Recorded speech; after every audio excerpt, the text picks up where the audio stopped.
2000 started Addwealth. And I guess why, one, I was good at maths and I liked investment. I found I was reasonably good at investment. Hopefully I'm considerably better now. But when I look back, it was really just about health and happiness.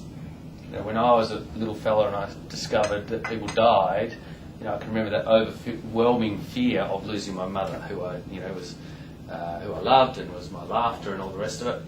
And she'd make me kneel down and say my prayers at night, and every night it was the same thing: happiness and health. Happiness because that's what I enjoyed, and health so it'd always be there. So money to me is only a vehicle like other vehicles towards happiness. It's better to have it than not have it, but on its own it's not enough. So health is very important. Our clients are typically over age 50. Probably average age is closer to 70. People tend to have more wealth from age 50 onwards through just natural accumulation. We have 30-year-old multimillionaires as clients, but generally older. So the challenges they face in the coming years, as long as we look after their money well, which we've done to date, haven't we, clients who are here? Good. Is their health and their family's health. That's what's become more and more and more important. Naturally, we want our clients to be healthy so they can stay alive and pay our fees. That's also, but that's cynical, and it's really about health and happiness. So we got Marion in 2 or 3 weeks ago for our staff. Let's understand what we can do for ourselves, and we enjoyed it. And I thought there were some small, valuable things that others might not be aware of. Things that I thought I was aware of and I wasn't aware of. So we're holding these sessions for as many clients as we can. We're charging $25 because we find that if people don't pay something, they don't want to do it. But that money will go to our charity of the moment, which is Strike a Chord for Cancer. And so we're not trying to make money out of it. It's just one of those things. So the challenge with baby boomers, I'll tell you a tiny bit about Addwealth because there's some non-clients here. More recently, we were well known because we bought the Cottesloe Beach Hotel with Peter Prendiville and his wife Deborah, Gary and Wendy. And so before that, very few people had heard of us. We've been in this building for 5 years. That came about because we fund, as one of our investments, all the Paul Dainty concerts and events. So most recently was Michael Bublé. And the Dainty events are predominantly what's at Sandalford Wineries, which is how I know the Prendivilles. Strange investments, seemingly risky investments. In actual fact, particularly the concerts, is very, very, very secure. We were able to do that deal in the midst of the GFC when no one could secure finance.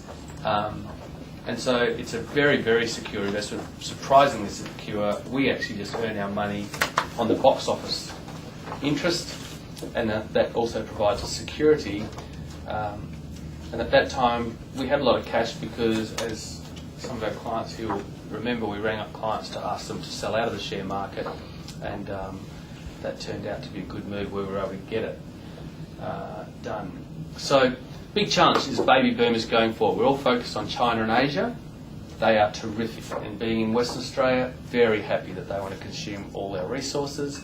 But baby boomers and the ageing population are still the biggest economic force in the world. For every $5 of discretionary spend in China and India, with their 3 billion people, baby boomers in the developed world spend $37.50. So 7 times as much. Baby boomers in the developed world are heading into a savings, or at least less spending, time. We see it because we see it with our clients. So they only have to reduce their spending by 1 or 2%, and it offsets 10% of growth in Asia. Now for WA, we're sitting relatively pretty, but it does have impacts on where we invest throughout the world and why we invest in certain sectors. So health sector, terrific. Mining sector, as if I recognise some of the surnames here, some people have involvement in raising money and in law and other areas that have, that's a boom sector. Everyone's getting a piece of that if they can, but there's still plenty of other things around it. So we see the biggest economic force in the world is still baby boomers. It's 7 times as big as China and India, and people forget it. So for us that means a focus on health, but it also gives us, I think, an edge when it comes to investment, and why we've done considerably better than most others in the last 10 years, and especially the last 5 years. All right, I'm going to hand you over to Marion, rather than take up any more of your time. Thank you all for coming, and I hope you're much healthier as a consequence. Thank you all. Thank you. What a turnout. Who's excited? I am. Excellent. First of all, I'd like to thank Addwealth for giving me the opportunity to be here today, and for their commitment to creating wealth and health for you, their clients. Because as we all know, there is no true wealth in the absence of health, and I think we would all agree that a truly wealthy person is also healthy. Is that right? Yeah. So today I want to talk about what can actually boost our immune system. And one of the things that I've found that boosts our immune system really well are greens. Greens is the one thing we don't get enough of. And I'm talking about not green vegetables, I'm talking about leafy green vegetables. So not the broccolis and all of that. Victoria Butengo is a lady that was very challenged. Her and her whole family was very challenged health-wise. And they discovered, when they were looking at different diets and they were trying around, they were looking at the diets of the chimpanzee, which is a close relative genetically to the human. They found out that one of the main parts of the diet of the chimpanzee is leafy greens. We always see them with the bananas and everything, but the leafy greens is actually a major part of the diet. One way to have a lot of leafy greens, of course, is a great thing to have a massive salad every day, and I highly recommend to have a massive salad every day. And who's eating lots of salad every day?